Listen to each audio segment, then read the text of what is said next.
Nuevamente quiero dar la más cordial bienvenida a esta serie de enseñanzas que hemos titulado "Y no queréis venir a mí".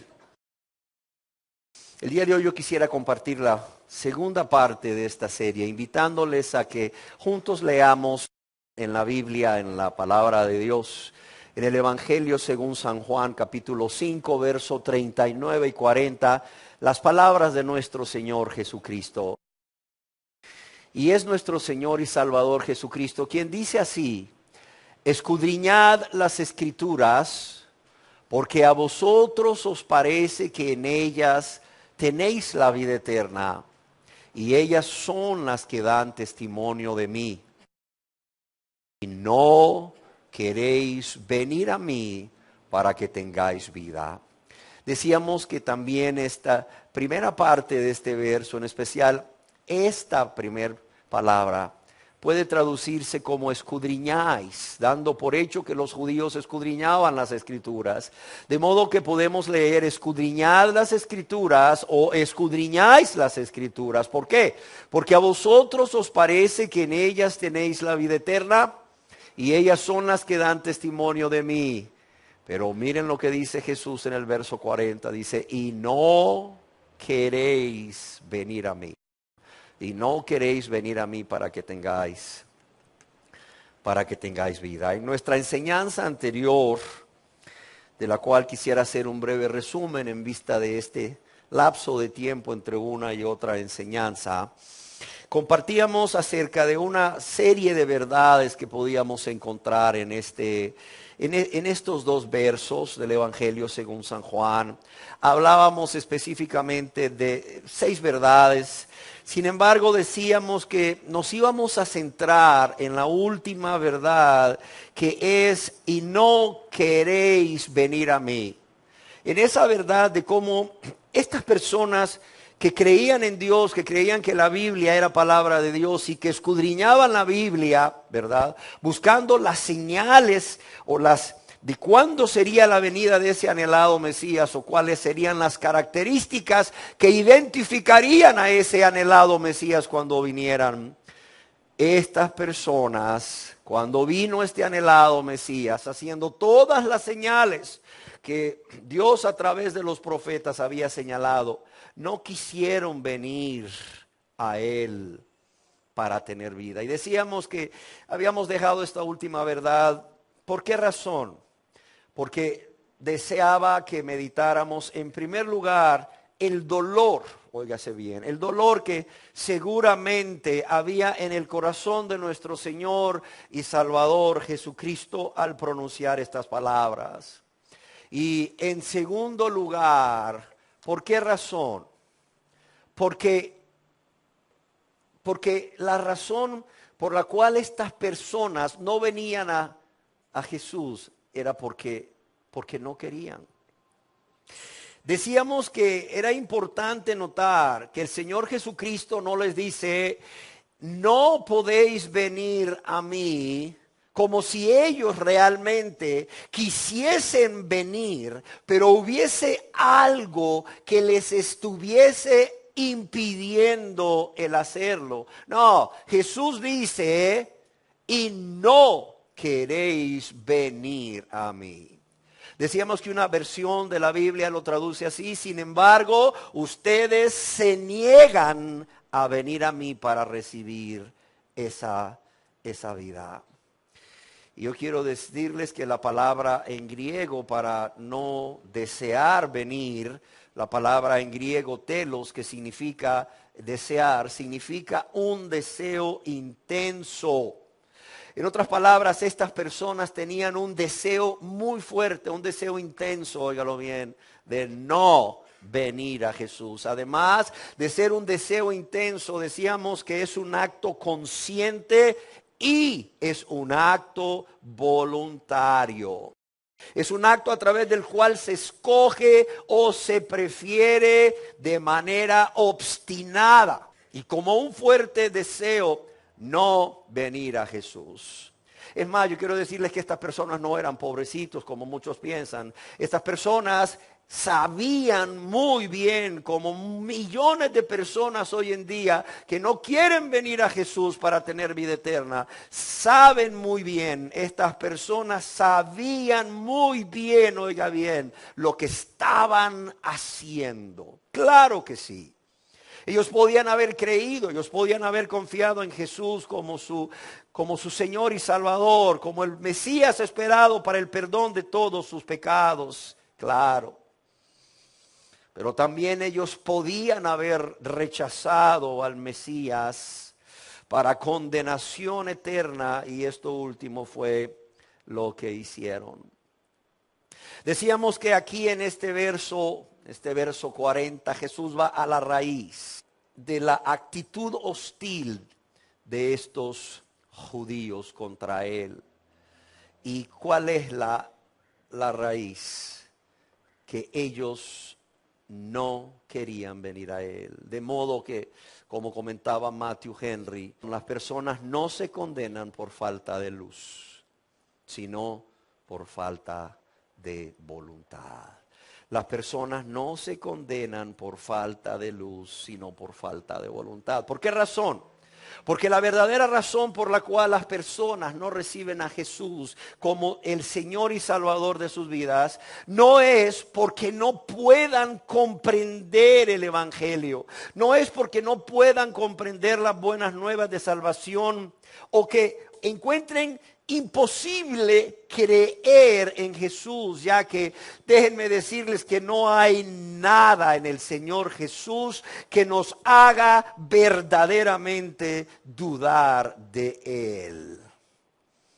De modo que la verdadera razón para no venir a Él residía en la propia voluntad de estas personas.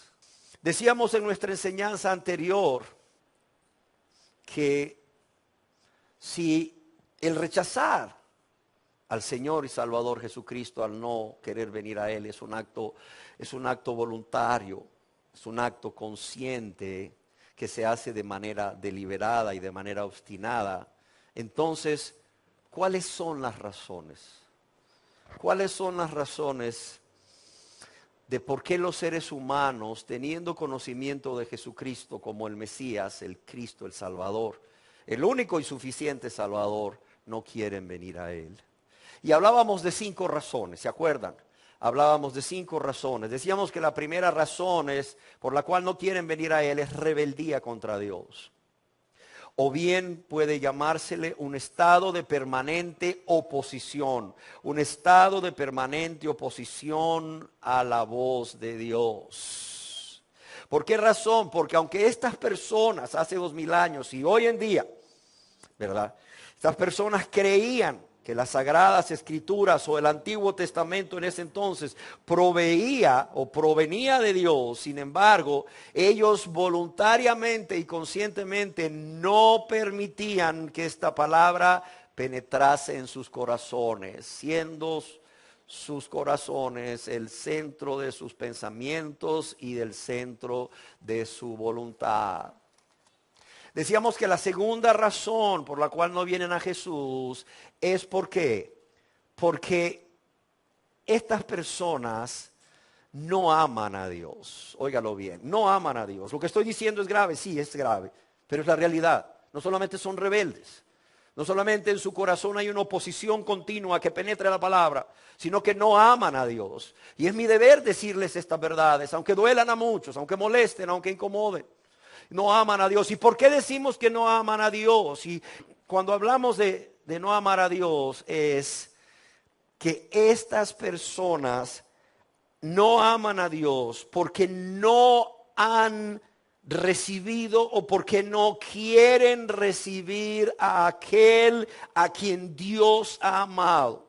Ni más ni menos que su Hijo amado, en quien Dios se complacía y se sigue complaciendo. Entonces, ¿cómo puede una persona decir que ama a Dios si no ama a su Hijo? ¿Cómo puede decir una persona que ama a Dios si no ama a aquel a quien Dios ha enviado con mucho amor como el regalo más precioso, ese bendito y precioso Salvador?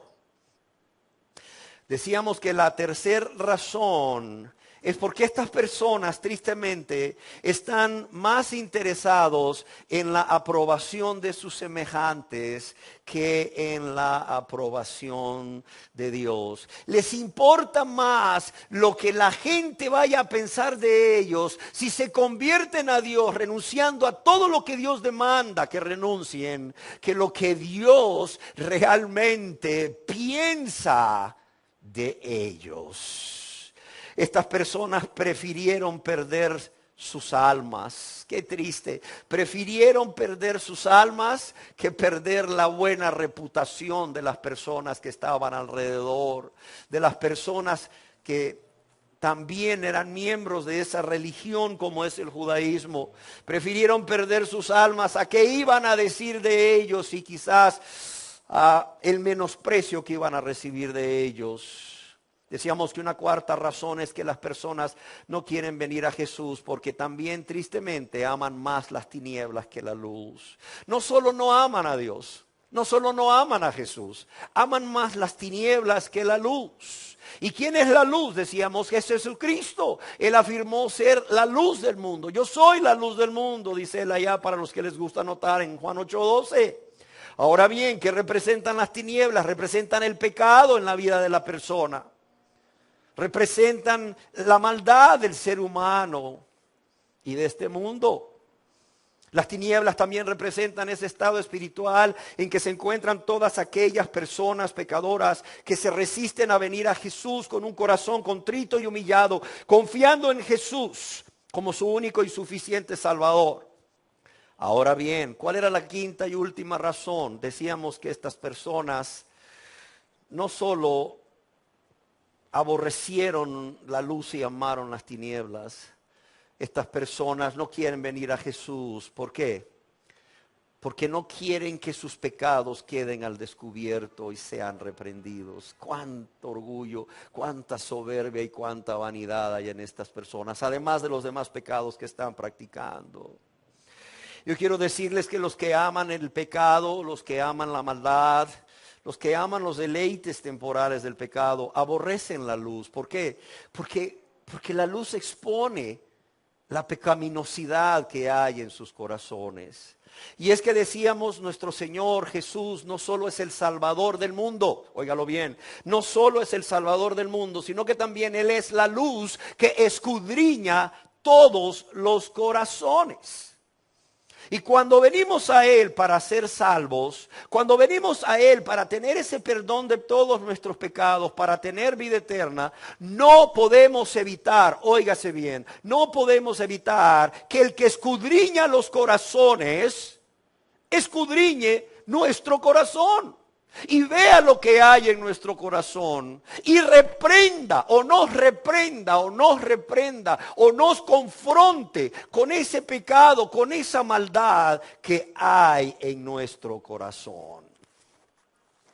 El día de hoy yo quisiera continuar exponiendo, estudiando una razón más, la cual vendría a ser la sexta razón.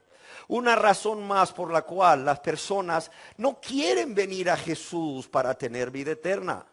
¿Y cuál es esta sexta razón de la cual vamos a estar estudiando en varias enseñanzas? Esta sexta razón es que estas personas quieren ser salvos. Sí, ellos quieren ser salvos. Si yo les preguntase, levante la mano aquí el que quiere ser salvo, todos levantaríamos la mano. Estas personas, al igual que todos los aquí presentes, quieren ser salvos, quieren ser hijos de Dios, quieren ser hijas de Dios, quieren la vida eterna, pero óigase bien, aunque quieren ser salvos, aunque quieren la vida eterna, no están dispuestos a aceptar las condiciones. No están dispuestos a aceptar las condiciones que nuestro Señor Jesús demanda o exige. Y oiga bien la palabra que estoy usando. Demanda o exige a todas aquellas personas que quieren seguirle. Por cuanto Él tiene todo el derecho, óigalo bien. Él tiene todo el derecho para hacerlo como Señor y Salvador de sus vidas. Pero también estas personas no están dispuestos a aceptar las condiciones que nuestro Señor Jesús les obliga a aceptar. Es decir, les demanda, les exige, les obliga a aceptar. Y les obliga a aceptar, ¿verdad? Para seguirle a Él. Y digo les obliga a aceptar porque estas condiciones, óigase bien, no son opcionales.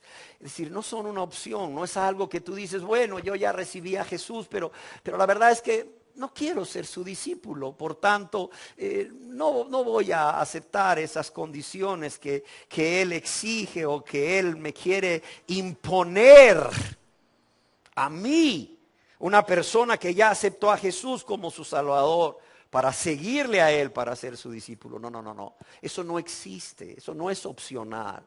Eso no es opcional. Toda persona que viene a Él para ser salvo, también después de venir a Él para ser salvo, para ser lavado y limpiado de todos sus pecados, tiene que venir a Él para decirle, Señor, heme aquí estoy para seguirte. ¿Qué es lo que quieres que yo haga? ¿Qué es lo que quieres que yo haga? E inmediatamente esta persona, por amor y gratitud a Jesús, se coloca ese yugo que es fácil, ese yugo que está hecho a su medida, ese yugo que está forrado en su cara interna con el abundante amor de Cristo, ese yugo que no lastima, ese yugo que es fácil y ligero de cargar. Yo quiero decirles que por esta triste razón, vemos cómo millones de personas de las que asisten a diferentes organizaciones religiosas, humanas o denominaciones, personas que están dispuestas a repetir una oración conocida como la oración del pecador o del penitente, o la oración de aceptar a Cristo como su Salvador personal.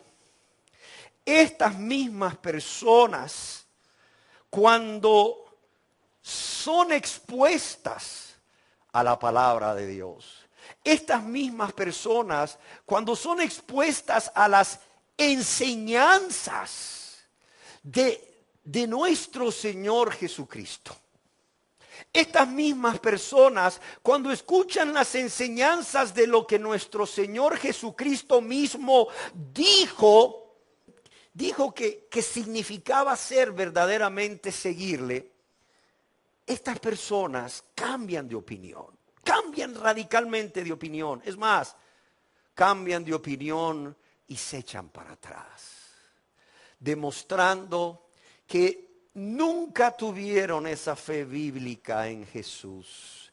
Nunca tuvieron esa fe bíblica para salvación y por lo tanto demuestran que nunca fueron salvos por la gracia de Dios. ¿Y sabe qué hacen esas personas? Hacen dos cosas. O se van de ese lugar donde los confrontan con la palabra y les exponen las enseñanzas de nuestro Señor Jesucristo, de lo que significa verdaderamente seguirle. Se van de ese lugar, cualquiera que sea, ¿verdad? Y se van tristemente dándole la espalda a Jesús, no solo rechazando las enseñanzas, no, aborreciendo y rechazando a aquel que una vez dijeron haber recibido como su Salvador personal, o bien se acomodan, es decir, se adaptan a la liturgia o al ritual o a la norma establecida por los hombres en grupos religiosos humanos o denominación alguna. ¿Por qué razón? Porque así les conviene a sus intereses egoístas y permanecen en ese lugar por largo tiempo, tristemente, y ojo, sin convertirse a Dios. Sin convertirse a Dios. Una vez más, considero necesario dejar ante ustedes bien claro, pero bien claro, que yo, su servidor, creo firmemente que la salvación del pecador es un regalo de Dios. La salvación del pecador es un regalo de Dios. Nosotros no podemos hacer nada por salvarnos a nosotros mismos. Y no solo es un regalo de Dios, es decir, es por medio de la fe en nuestro Señor y Salvador Jesucristo. Y solamente por medio de la fe en Él. Sin embargo, óigase bien, sin embargo, el seguirle como sus discípulos,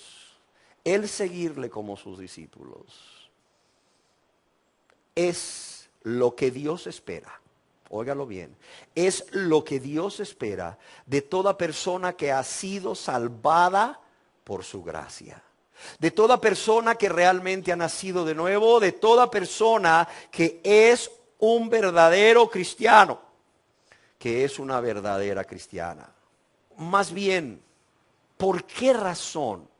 ¿Por qué razón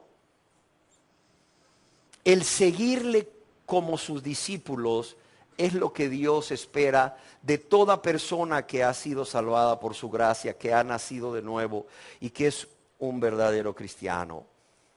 Yo quiero leer a ustedes textualmente algo que extraje de un libro que se llama El verdadero discipulado. Si usted puede leerlo, hágalo. Es de William MacDonald. Y en la introducción al capítulo 1, este hombre dice: el verdadero cristianismo, oiga bien, el verdadero cristianismo consiste en una entrega absoluta al Señor Jesucristo. Algo, por cierto, de lo cual ya no se habla. Ya no se habla. El verdadero cristianismo consiste en una entrega absoluta al Señor Jesucristo. El Salvador no está buscando personas que le dediquen sus tardes libres, sus fines de semana o sus años de jubilados. Él busca personas dispuestas a darle el primer lugar en su vida. Óigalo bien. Él busca personas dispuestas a darle el primer lugar en sus vidas.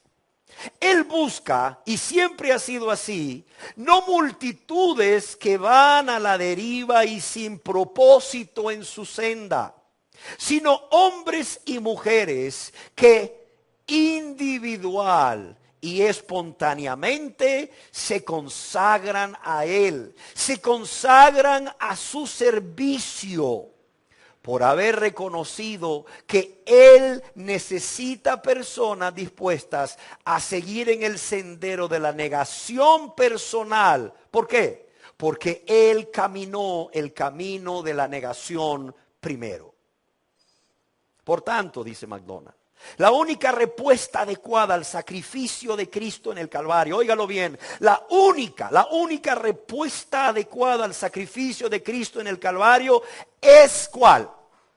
La rendición incondicional a Él. No se engañe, es la rendición incondicional a Él. Y esto lo digo yo, o sea, esto va más allá de pasar al frente y repetir una oración, o de congregarse todos los días que hay reunión, o de, no lo sé, la persona diezma, ofrenda, lee la Biblia, ora, predica. Esto primeramente tiene que haber una rendición, una entrega total e incondicional a Él. Dice así, el amor divino. William MacDonald dice, el amor divino tan maravilloso no puede ser satisfecho con algo menos que la entrega de nuestra vida, nuestra alma y nuestro todo. Óigalo bien. No dice el cielo, no dice las glorias de la eternidad, no, dice el amor de Cristo. El amor de ese ser que siendo divino, que siendo Dios se hizo hombre, el amor divino tan maravilloso, oiga bien, tan maravilloso, no puede ser satisfecho con algo menos que la entrega de nuestra vida, primeramente, nuestra vida, nuestra alma, pero también nuestro todo. El Señor Jesús planteó exigencias rigurosas a los que iban a ser sus discípulos, lo repito, no quiero que se engañe. El Señor Jesús planteó exigencias rigurosas a los que iban a ser sus discípulos.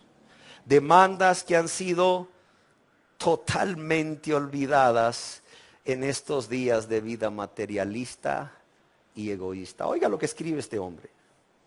Demandas que han sido totalmente olvidadas en estos días de vida materialista y egoísta. Con mucha frecuencia, escribe MacDonald, consideramos el cristianismo como un escape del infierno. Consideramos el cristianismo como una garantía del cielo. Aún más, pensamos que tenemos perfecto derecho a disfrutar de lo mejor de esta vida. Sabemos que en la Biblia hay muchos versículos que hablan de la radicalidad acerca del discipulado. Pero para muchos les parece muy difícil poder conciliar sus ideas del cristianismo como un escape del infierno y una garantía del cielo y la forma como disfrutar de lo mejor de esta vida junto con las demandas radicales de Jesús a sus discípulos. Termina diciendo, aceptamos que los soldados entreguen sus vidas por razones patrióticas. Aceptamos, se ve bien. Aceptamos que los soldados entreguen sus vidas por razones patrióticas. No nos extraña que los hombres pongan su vida por ideologías políticas. Pero que la característica de la vida de un seguidor de Cristo sea sangre, sudor y llanto, nos parece remoto y difícil de asimilar. Sin embargo, las palabras del Señor Jesús son bastante claras y no hay el más mínimo lugar para malinterpretarlas si las aceptamos en su verdadero valor. Y estas son las condiciones del discipulado tal como las dio el Salvador del mundo. Y vamos a estar estudiando cuáles son las condiciones del discipulado que Jesús mismo nos dejó aquí en su palabra. El día de hoy, por razones de tiempo, solamente vamos a ver la primera condición. La primera condición. ¿Y cuál es esta primera condición? Óigalo bien. Es un amor supremo por Jesucristo. Si usted va a ser un discípulo de Cristo, tiene que tener un amor supremo por Jesucristo. Es decir, ninguna persona, óigalo bien, ninguna persona, ninguna cosa, aún nuestra propia vida, debe de tener el primer lugar. Debe de tener la prioridad en nuestra vida sobre la persona y el amor a nuestro Señor Jesucristo. Y para esto acompáñeme al Santo Evangelio según San Lucas, capítulo 14, versos 25 y 26. Esto es lo que está diciendo Dios en su palabra. Y lo que luego dice Jesús. Fíjese bien lo que dice. Dice que grandes multitudes iban con él. Grandes multitudes iban con él. Y volviéndose les dijo, si alguno quiere venir a mí y no aborrece a su padre, madre y mujer e hijos y hermanos y hermanas, dice, aún también que su propia vida, ¿qué dice aquí? No puede ser mi discípulo. ¿De qué está hablando aquí Jesús? Está hablando de un amor supremo por él. Yo quisiera que nos imagináramos el momento. Dice que grandes multitudes iban con él. Grandes multitudes. En una ocasión, cuando Jesús multiplicó los panes y los peces, en donde habían multitudes, se nos dice que había 5,000 hombres sin contar mujeres y niños. Aproximadamente en ese momento habían 20,000. Aquí no sé cuántas habían, pero se nos dice que eran grandes multitudes, era mucha gente. Y quiero imaginarme a Jesús ahí, dispuesto a hablar, quizás se pone de pie, no lo sé, y las multitudes que están quizás entretenidas empiezan a decir, cállense, cállense, cállense, el maestro va a hablar, cállense, el maestro va a hablar. ¿Cuántos maestros hoy en día no hubiesen deseado tener tan cantidad de seguidores, sí o no? Es más, ese es el propósito hoy en día. El propósito hoy en día no son las almas, son los números. No es que el hecho que venga mucha gente a escuchar el verdadero evangelio sea malo, no, gloria a Dios, ojalá que así pueda suceder un día en este lugar. El problema es que la gente hoy en día le importa más los números que las almas, Aquí se nos dice que grandes multitudes. ¿Por qué venían estas multitudes? Algunos venían realmente porque sentían un sincero aprecio por Jesús. Porque tenían gratitud para con Él. Algunos venían porque creían que realmente Él era el Mesías. Otros venían por curiosidad y otros venían por interés, por ser sanados ellos o sus familiares o por ser alimentados. Y distintamente cuál fuese la razón por la cual ellos venían, yo quisiera que nos imaginásemos esta multitud en el momento en que Jesús va a hablar. Y la gente quizás empezó a decir, cállense, pongan mucha atención. Y todo empezó a hacerse un silencio alrededor. Y cuando Jesús abre su boca, Jesús dice palabras como las que acabamos de leer. Palabras que seguro estoy llegaron al corazón de cada una de estas personas. Palabras que ellos no esperaban oír, por cierto. Yo estoy seguro que ellos no esperaban oír esto. Palabras como: si alguno viene a mí, alguno quiere ser mi seguidor, alguno quiere ser mi discípulo y no aborrece a su padre y madre y mujer e hijos y hermanos y hermanas. Oiga, Jesús está hablando de los lazos familiares más fuertes que habían en esa sociedad. Y les está diciendo: si alguno no aborrece a padre y madre, a mujer e hijos y hermanos y hermanas, pero va más allá, le dice, y aún su propia vida, ¿qué le dice? No puede ser mi discípulo. El mismo William MacDonald dice: el Señor Jesús no estaba buscando a personas que lo siguiesen por curiosidad o interés egoísta.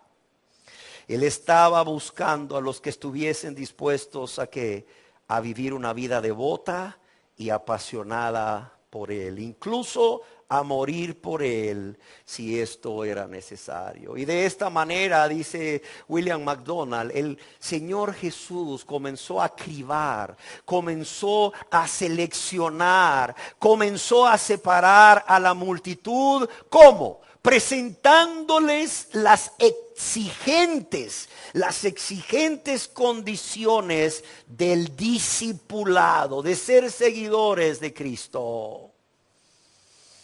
Y aquí vemos cómo, a diferencia de muchos falsos maestros hoy en día, con qué sinceridad el Señor Jesús les expuso lo que Él demanda a todos y cada uno de los que hoy queremos seguirle. ¿Para qué? Para que no nos engañemos. Él vino a decirles en su gran amor que todos eran bienvenidos primeramente. Oiga, todos son bienvenidos. ¿Alguno quiere venir? Venga, todos son bienvenidos. Hay gracia abundante para todos. En mí hay perdón abundante para todos. ¿Crees que no eres digno de mi perdón? Porque has pecado muchas veces, porque consideras que tus pecados son muy graves, porque te duele el haber pecado mucho contra mí. Jesús le está diciendo: no importa, mi amor, mi misericordia, mi perdón sobrepasa todo el número de tus pecados, toda la gravedad de tus pecados. ¿Alguno quiere venir a mí? Venga. Y va a encontrar perdón, va a encontrar misericordia, va a encontrar gracia abundante. Pero que también les dice en su gran amor que el camino del cristiano no es un camino de comodidades. No es un camino de comodidades. No es un camino en donde la persona viene a negociar con Dios. Mira, Dios, yo quiero tu perdón, pero bueno, la verdad es que estoy dispuesto a darte esto y esto y esto, pero esto me lo guardo para mí, porque esto es muy amado. No, una cosa te hace falta, dice Jesús, entrégamela. No, ya te di un montón, hombre, ya te di un montón, suficiente, perdóname. Espera. Perdóname y bendíceme. No es un camino de comodidad y de negociar con Dios para obtener lo que el corazón egoísta desea. Yo quiero decirle que quizás en ese momento en que Jesús hace este llamado a las personas de si alguno quiere venir a mí, etcétera, yo quisiera pensar, sin temor a equivocarme, que muchas personas hubieran deseado que Jesús no dijese eso. Y hoy en día sucede igual. Muchas personas hubiesen deseado que este verso y muchos otros versos que nos hablan acerca de las condiciones del discipulado cristiano, de la vida cristiana, Jesús nunca las hubiese pronunciado. ¿Por qué razón? Porque es lo que, como decíamos, es lo que les impide venir a Él. Todo iba tan bien, pastor, mientras hablaba del amor de Cristo, de su gracia, de su perdón. Pero ya cuando ya empieza a hablar de aborrecer a padre, madre, mujer, hijos, hermanos, hermanas, oiga, y aún también mi propia vida. Oiga, ¿no puedo ser su discípulo? No, hombre. Hay gente que dice es que aquí son muy fanáticos, aquí son muy radicales, no, aquí son legalistas, aquí piden demasiado. No, espérame, yo no escribí este libro, yo no lo escribí. No, fue Dios quien inspiró a Lucas para que él plasmase aquí las demandas de Jesús, de nuestro Señor y Salvador Jesús. Por cierto, estas demandas no las hace un rey cruel. No, las hace el Rey de Gloria, que dejó la gloria y se hizo hombre para morir por nosotros. Estas demandas nos las hace el que nos ha amado como nadie nos ha amado, óigalo bien, al punto de dar su vida por nosotros. Y como decíamos, estoy seguro que muchas personas hubieran deseado que Él dijese mejor: si alguno quiere venir en pos de mí, si alguno quiere ser mi discípulo, tendrá riquezas y honra y honores en abundancia. Pero Cristo les dice lo contrario. Qué tremendo, ¿verdad? Cristo les dice lo contrario. Cristo les dice que para ser verdaderos discípulos debían de cumplir con el primer requisito. ¿Cuál es? Amarle de manera suprema. Amarle de manera suprema. ¿Por qué razón? Porque sus discípulos no serían sinceros en su propósito, ni constantes en su deseo de seguirle, a no ser que amaran a Jesucristo más que a nadie y más que a nada en este mundo, aún más que su propia vida.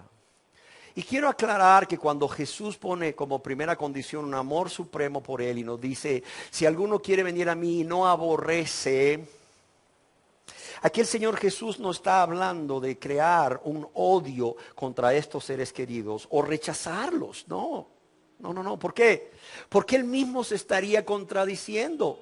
Porque Él mismo nos ha enseñado que el segundo y gran mandamiento, ¿cuál es? Amarás a tu prójimo, ¿como a quién? Como a ti mismo. O sea, Jesús cuando dijo esto, Él sabía que había un mandamiento dado a Dios al pueblo de Israel, donde decía: honra a tu padre y a tu madre. O sea, entonces, ¿qué es lo que está queriendo decir aquí Jesús cuando dice: y el que no aborrece? Aquí la palabra aborrecer viene de la palabra griega miseo, que significa amar menos. Amar menos.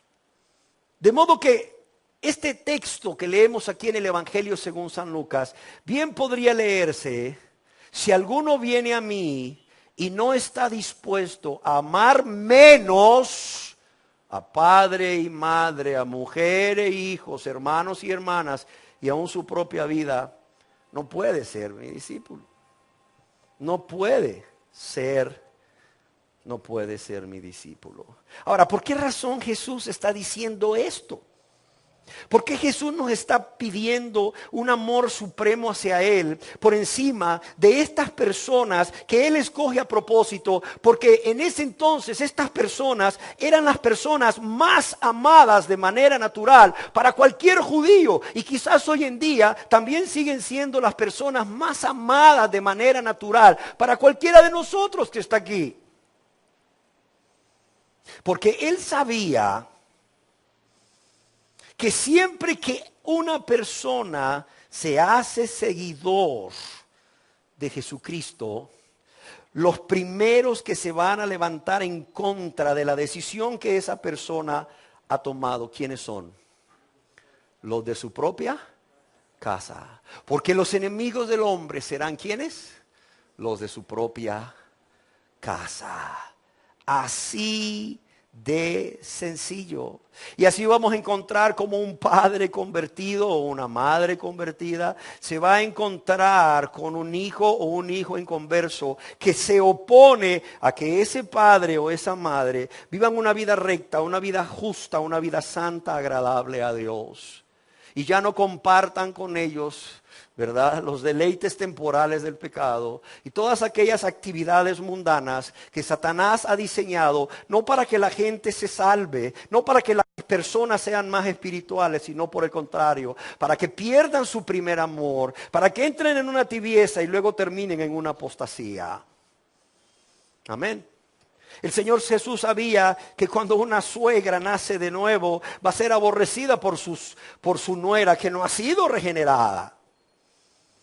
El Señor sabía que muchas veces la persona que se convierte a Jesús va a tener que hacer una elección de manera consciente y voluntaria entre lo que Dios le pide y lo que su familiar inconverso le pide, que es contrario a la voluntad de Dios.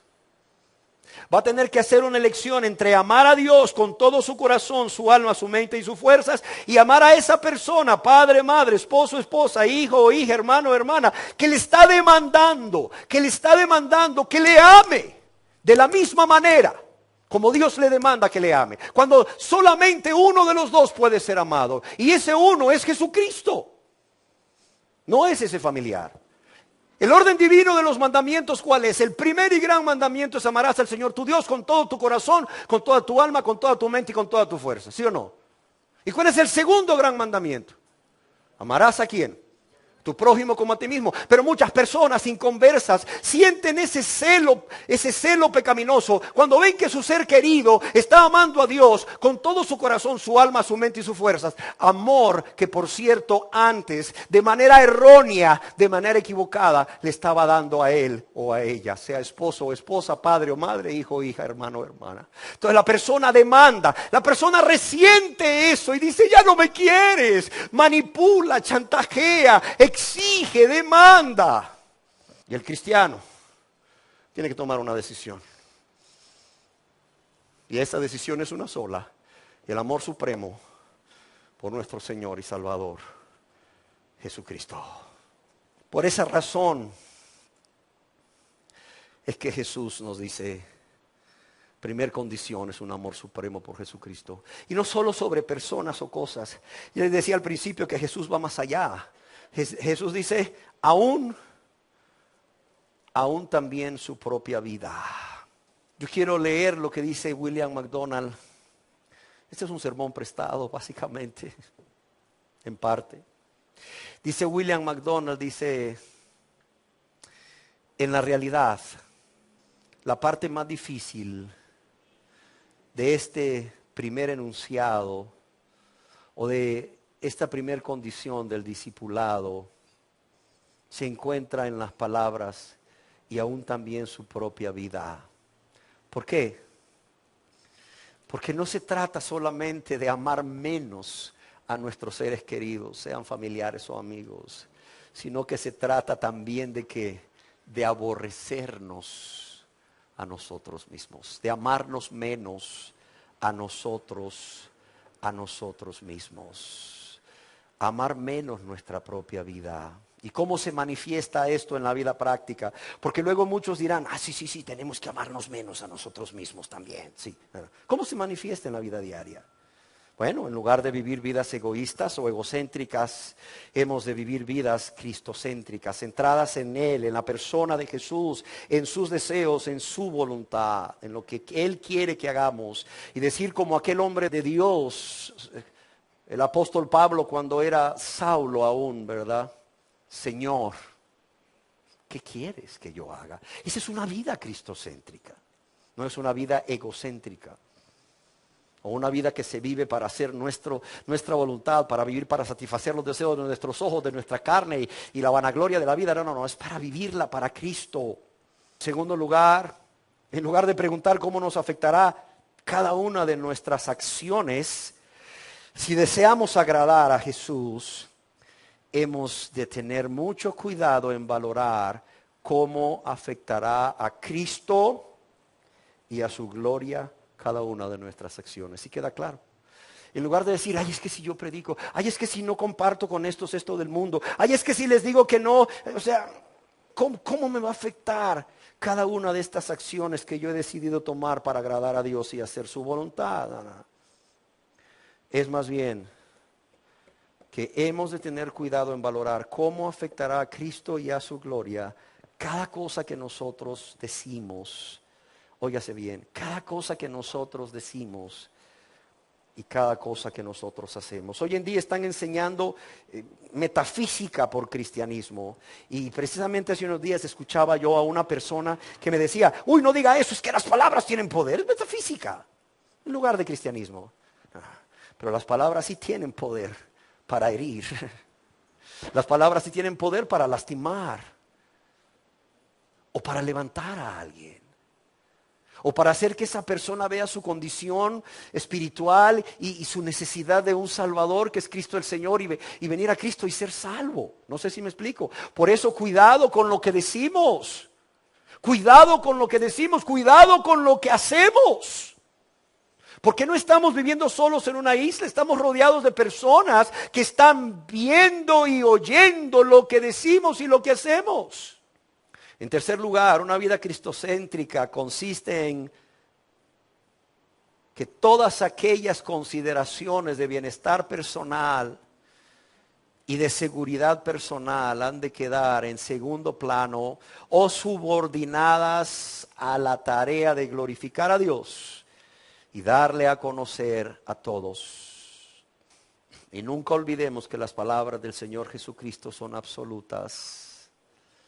Él dijo que si no le amamos de manera suprema, más que nuestros propios seres queridos, aún que nuestras propias vidas, no podemos ser sus discípulos. No merecemos llamarnos sus discípulos.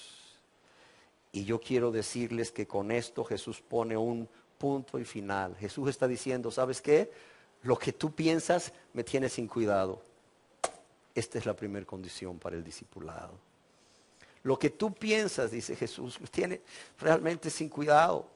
Esta es la primera condición para ser discípulo, para seguirme. Si realmente, dice Jesús, has sido salvo por la fe que es en mí, si realmente eres cristiano o cristiana, si realmente has nacido de nuevo, no vas a tener ningún inconveniente en venir a mí para seguirme, amándome con un amor supremo, como está descrito. Pero si no es cierto que naciste de nuevo, si todo fue una confesión del diente al labio, motivada por un interés egoísta, perverso, dice Jesús, seguro estoy que vas a dar la vuelta, me vas a dar la espalda, me vas a aborrecer, te vas a ir. ¿Por qué? Porque realmente no te has convertido del egoísmo, de ese amor por ti mismo o por ti misma, a ese amor supremo por mí. Amén. Ahora bien, usted dirá, ¿por qué Jesús demanda como primer condición para ser su seguidor este amor supremo por Él? Un santo de Dios allá en 1700 en Inglaterra, Adam Clarke, escribió: aquel a quien amamos, o aquel a quien más amamos, aquel a quien más amamos, o aquella persona a quien más amamos, es aquel a quien más nos esforzaremos por agradar, y cuya voluntad e intereses preferiremos en todos los casos. Es sencillo. Ahora bien, quizás usted ha expresado muchas veces en su vida, o ha escuchado a alguien decir: yo amo a Jesucristo. Usted no lo sabe, pero yo realmente amo a Jesucristo con todo mi corazón. Yo amo a Jesucristo con toda mi alma. Yo amo a Jesucristo con toda mi mente y mis fuerzas. Pero yo pregunto, ¿realmente está usted amando a Jesucristo con ese amor que Él se merece? ¿Está usted amando a Jesucristo con ese amor con que Él es digno? Y solo Él, óigase bien, es digno de ser amado por todas aquellas personas que dicen ser cristianas, que dicen haber sido salvadas por la gracia de Dios, por la fe que es en Jesucristo. Y para que ninguno aquí hoy se engañe, y para que todos los aquí presentes puedan responder a esta pregunta, yo quisiera examinar cómo es ese amor. ¿Cómo es ese amor con que nuestro Señor y Salvador Jesucristo es digno de ser amado? Y ya vimos en primer lugar que es un amor que tiene o debe de ser mucho mayor que cualquier persona o cosa, ¿sí o no? Aún más que por nuestra propia vida. Amén. Ya que debemos amarle a Él y solo a Él con todo nuestro corazón, nuestra alma, nuestra mente y nuestras fuerzas. En segundo lugar, déjeme decirle que si usted realmente, verdaderamente está amando a Jesucristo con este amor, con que dice estarlo amando, créame, este amor va a producir en usted un fuerte sentimiento de respeto. Un fuerte sentimiento de respeto y un fuerte sentimiento de admiración por su persona, es decir, por lo que Jesús es, por sus atributos, pero no solo por su persona, por lo que Él es, por cada uno de sus atributos como Dios, sino por lo que Él ha hecho por usted. Y no solo lo que Él ha hecho por cada uno de ustedes y aún por mí, sino por lo que Él sigue haciendo por ustedes y por cada uno de sus seres queridos todos los días. Amén. Entonces, primero, un amor supremo. Segundo, este amor debe producir en cada uno de ustedes un fuerte sentimiento de respeto y de admiración por lo que Él es, por sus atributos y por lo que ha hecho. Amén. En tercer lugar, si usted está amando a Jesús con este amor, con que Él se merece ser amado, como usted dice, examine ese amor con estas características. Y en tercer lugar, este amor debe de producir en su vida un deseo intenso de ser amigo o amiga de Jesús.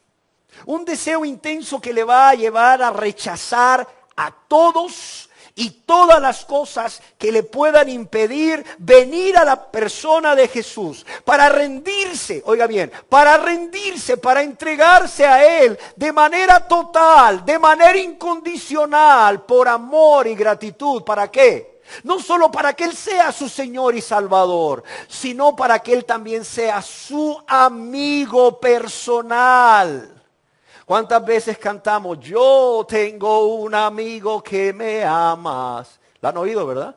Su nombre es Jesús. Pero realmente estas personas no tienen un deseo intenso de tener esa relación de amistad con Jesús, de tener esa relación personal, de comunión o de compañerismo íntima o estrecha. De modo que, amados y amadas, no hagamos nada, óigase bien, no hagamos nada que ofenda, no hagamos nada que lastime, no hagamos nada que provoque un profundo dolor en el corazón de nuestro amado amigo Jesús.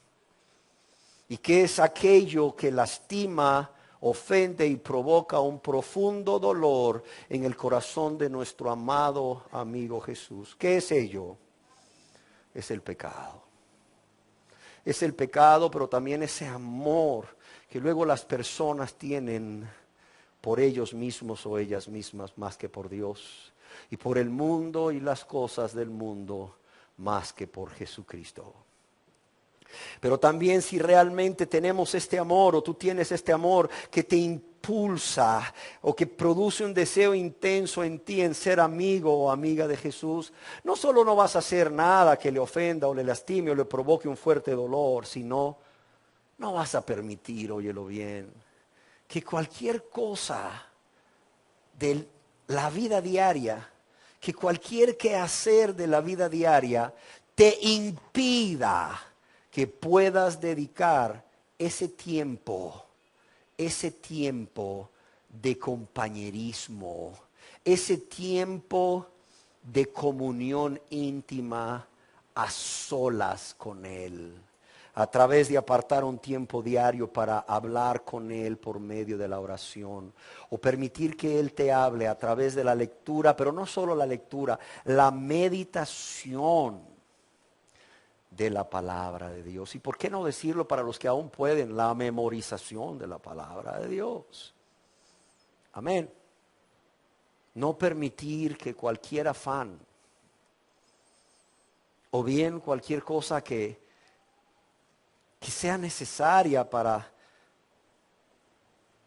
nuestro desempeño diario, pero que no es una prioridad, nos aparte de dedicar ese tiempo a solas con Él, a solas con tu amigo que te ama, cuyo nombre es Jesús.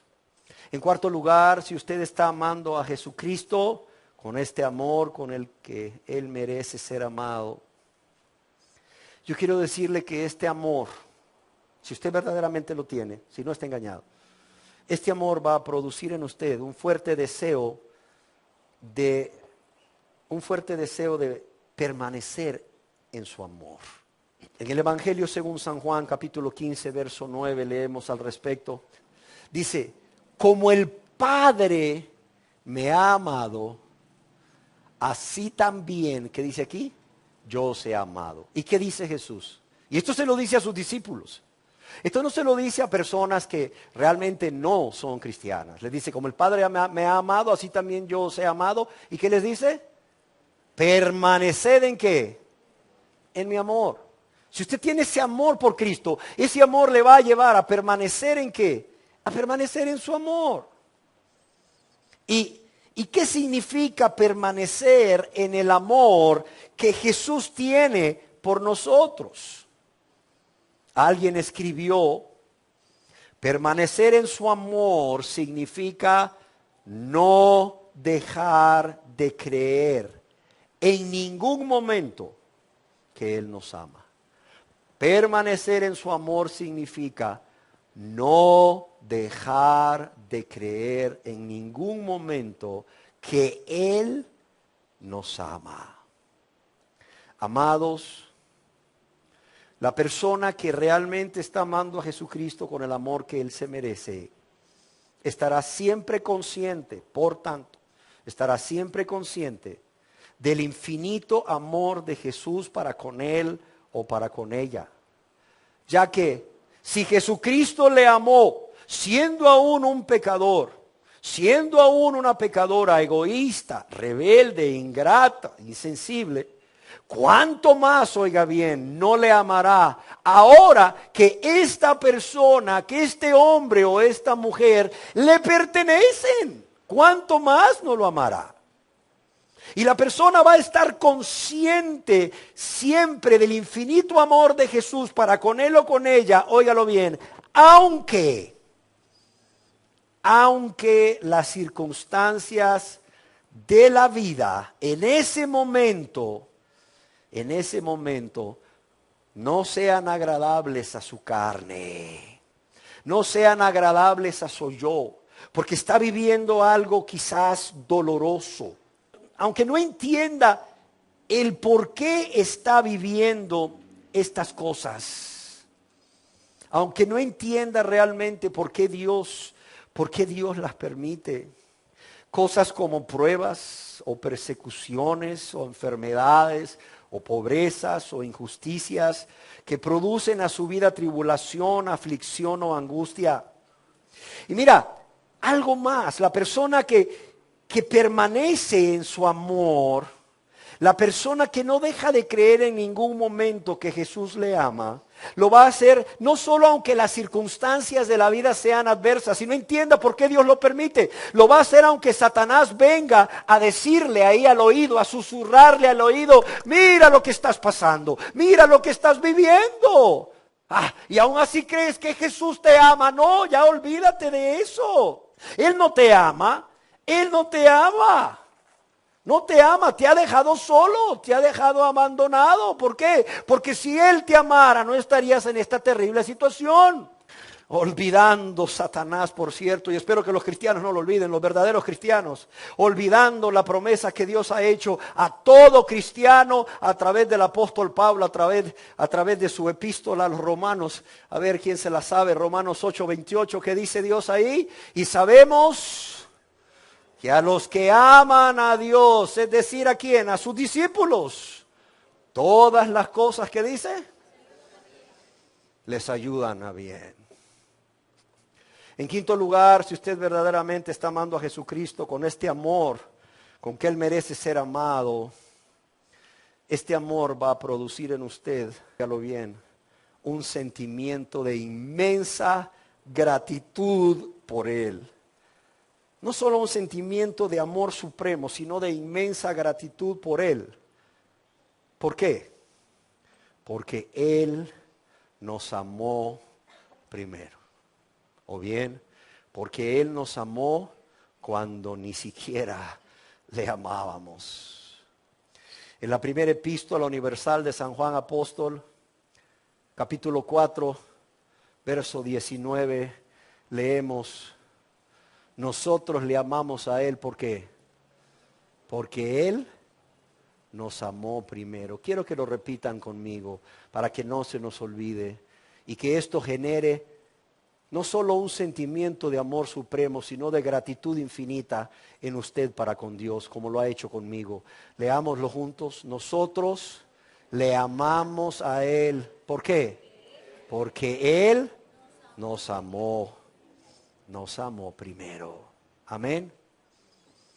Y créanme, nos amó con ese amor tan maravilloso e infinito, ese amor tan lleno de misericordia, que por cierto ninguno de nosotros merecíamos. Yo en lo personal, honestamente, no lo merecía. ¿Por qué? No había hecho otra cosa en mi vida de pecador que ofender a Dios, lastimarlo, provocarle dolor en su corazón con mi vida rebelde, egoísta, ingrata, insensible. Un sentimiento de amor supremo, pero también de profunda o de inmensa gratitud hacia Él por amarnos primero o amarnos cuando no le amábamos. Y es que, como bien le dijo nuestro Señor Jesucristo a aquel fariseo que lo había invitado a comer en su casa, ¿quién se acuerda cómo se llamaba? Se llamaba Simón el fariseo. ¿Se acuerdan? ¿Qué le dijo Jesús a Simón el fariseo cuando una mujer que era una pecadora vino a Jesús con un frasco de alabastro lleno de perfume y esta mujer se colocó ahí, ¿verdad? Justamente ante los pies de Jesús y esta mujer empezó a regar con sus lágrimas los pies de Jesús y a tratar de secarlos con sus cabellos y besaba los pies de Jesús. ¿Se acuerdan de esa historia? Es real. Y besaba los pies de Jesús y luego echaba o ungía los pies de Jesús con ese perfume carísimo. ¿Se acuerdan lo que le dijo Jesús a Simón, el fariseo? Le dijo Jesús, por esto te digo, si ella ha amado mucho, es porque sus muchos pecados le han sido perdonados.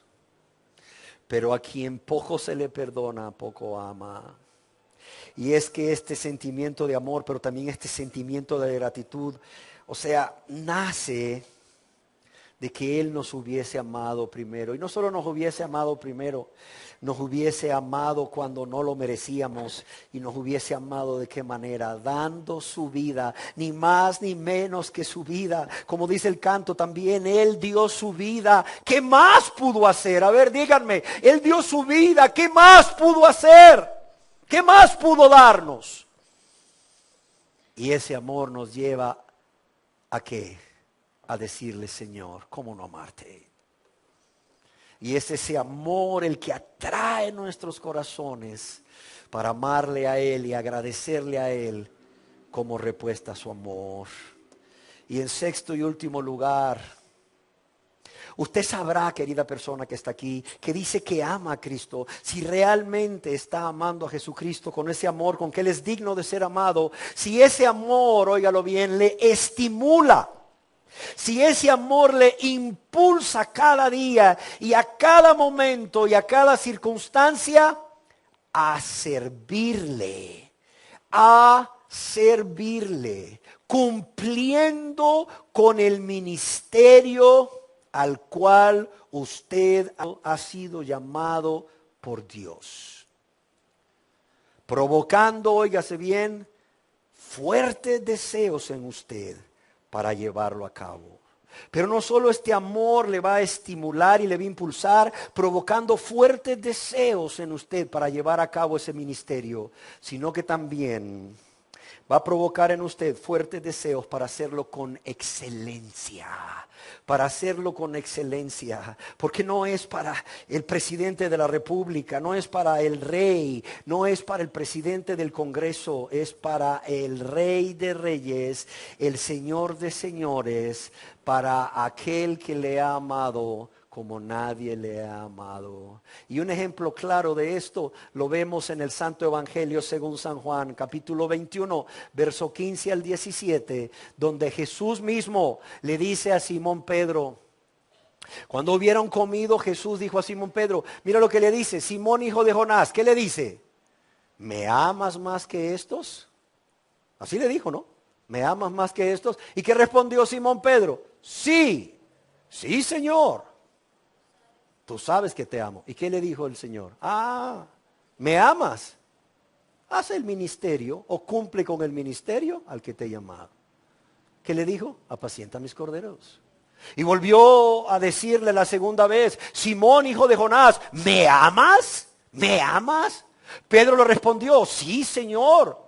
Tú sabes que te amo. ¿Y qué le dice Jesús? Ok, me lo vas a demostrar. O una de las maneras de demostrármelo es cumpliendo con excelencia el ministerio al cual te he llamado. Señor, tú sabes que te amo. ¿Y qué le dijo Jesús? Pastorea mis ovejas. Y le dijo la tercera vez Jesús a Simón, Simón, hijo de Jonás, ¿me amas? Pedro se entristeció de que le dijese la tercera vez, ¿me amas? Y le respondió, Señor, tú lo sabes todo. Tú sabes que te amo. ¿Y qué le dijo Jesús? Apacienta mis ovejas. Haz la obra para la cual te he llamado. Y termino diciendo que es fácil decir yo amo a Jesús. Pero realmente, y siendo honestos, después de ver ¿a qué le llevaría este amor en su vida práctica, en su vida diaria? Usted puede responder hoy como usted creía antes de escuchar esta enseñanza. Usted puede responder hoy como usted creía, sí, estoy amando a Jesús de manera suprema? Sí, estoy cumpliendo la primera condición para el discipulado. O usted puede responderse hoy delante de Dios con honestidad y con humildad: no estoy cumpliendo la primera condición del discipulado. Soy de los que hice una oración sin conversión. Soy de los que vine a Cristo para que Él me lavara y me limpiara de todos mis pecados, porque me quería ir al cielo, no al infierno, porque quería sus bendiciones. Pero no vine después a decirle: heme aquí, Señor, como tu seguidor, como tu seguidora, porque ni siquiera la primera condición para el discipulado estoy cumpliendo. No le estoy amando de manera suprema, porque no tengo este amor, no tengo este amor con que Él es digno de ser amado, con que Él se merece ser amado.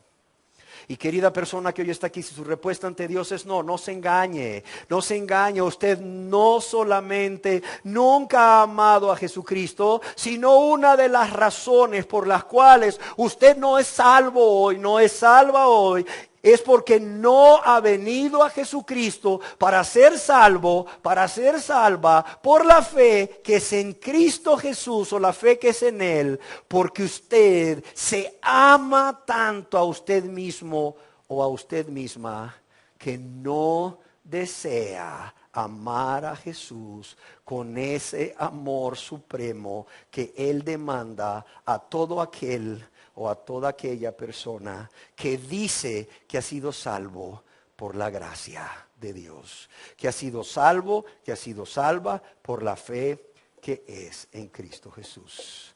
Cerremos nuestros ojos.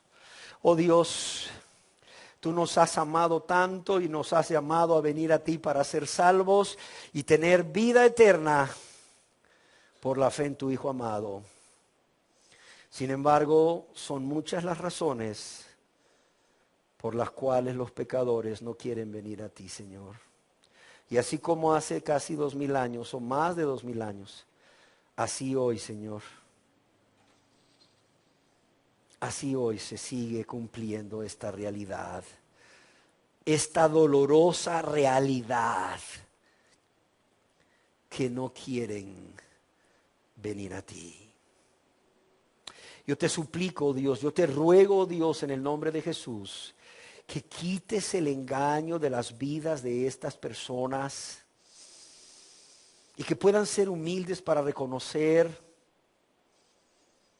todas aquellas razones que hemos estado examinando, que les están impidiendo venir a ti para ser salvos, para tener vida. Al mismo tiempo te pido que puedan reconocer que nunca te han amado, que nunca han cumplido el primer requisito del discipulado cristiano y que por tanto no son salvos, no son salvas, Señor. Yo te lo ruego en el nombre precioso de tu Hijo amado Jesús. Amén.